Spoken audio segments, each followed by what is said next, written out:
पुराने समय में भिक्षुओं की एक आचार संहिता चलती थी जिसको विनय पिटक बोलते हैं। उस विनय पिटक में भिक्षुओं के और भिक्षुणियों के नियम हैं। वो नियम बड़े शानदार हैं।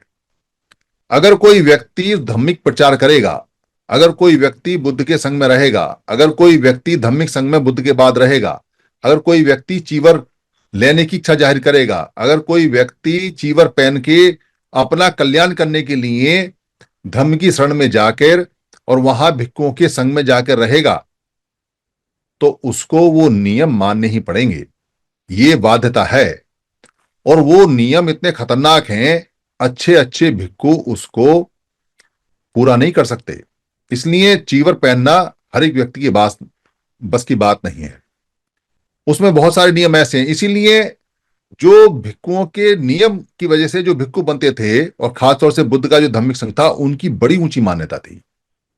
इतनी ऊंची मान्यता थी कि लोग उनके उन नियम पे चलने के कारण उनकी बहुत इज्जत करते थे। किसी व्यक्ति की इज्जत नहीं करते थे, पर उनकी इज्जत करते थे। और वो जिस रंग का कपड़ा पहनते थे उसको चीवर बोलते थे। उस चीवर को इसलिए इज्जत से देखा जाता था क्योंकि उसके अंदर जो व्यक्ति है वो धार्मिक है, और वो व्यक्ति उच्चतम मापदंडों पे चलता है।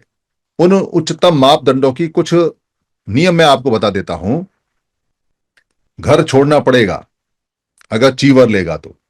गृहस्थ नहीं रह सकता, पत्नी और बच्चों के साथ में नहीं रह सकता, पत्नी दूर दूर तक भी पास नहीं हो सकती, और बच्चे नहीं। वो व्यक्ति पत्नी और बच्चों से हमेशा के लिए दूर हो जाता है। एक जगह मठ बनाकर नहीं रह सकता, उसको जीवन भर चलना होता है चरके भिक्षुचारी के।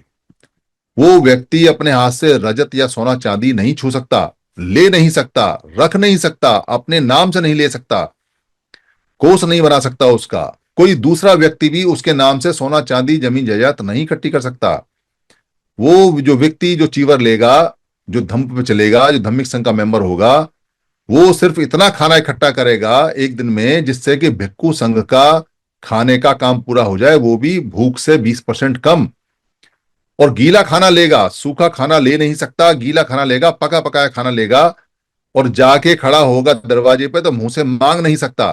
दरवाजे पर खड़े हुए व्यक्ति को किसी ने देख लिया तो दे देगा, और जो देगा वो पात्र में लेना पड़ेगा, और सारे पात्रों में खाना जाएगा। और खाना जब सफिशिएंट हो जाएगा तो वो संघ के नाम से खाना आएगा, भिक्षु के नाम से नहीं आएगा। फिर भिक्षु संघ में जाएगा, फिर वहां खाना मिक्स होगा, फिर खाना खाएगा।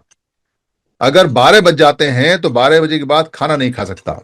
सिर्फ खाना खाएगा तो 12 बजे से पहले खाएगा। शाम को सिर्फ गुड़ की सैलरी खाएगा। सैलरी मतलब लिक्विड कोई होगा, रस वगैरह गुड़ का, इतना खा सकता है, इससे ज्यादा नहीं खा सकता। और अगर खाना बचेगा तो जानवरों को देना पड़ेगा, स्टोर नहीं कर सकता पका खाना भी। चीवर दो रख सकता है, एक पहनने के लिए और एक धो के सुखाने के लिए। इसके अलावा चीवर रख नहीं सकता, चाहे उसको 50 चीवर मिले, वो चीवर को संघ दान में देना पड़ेगा।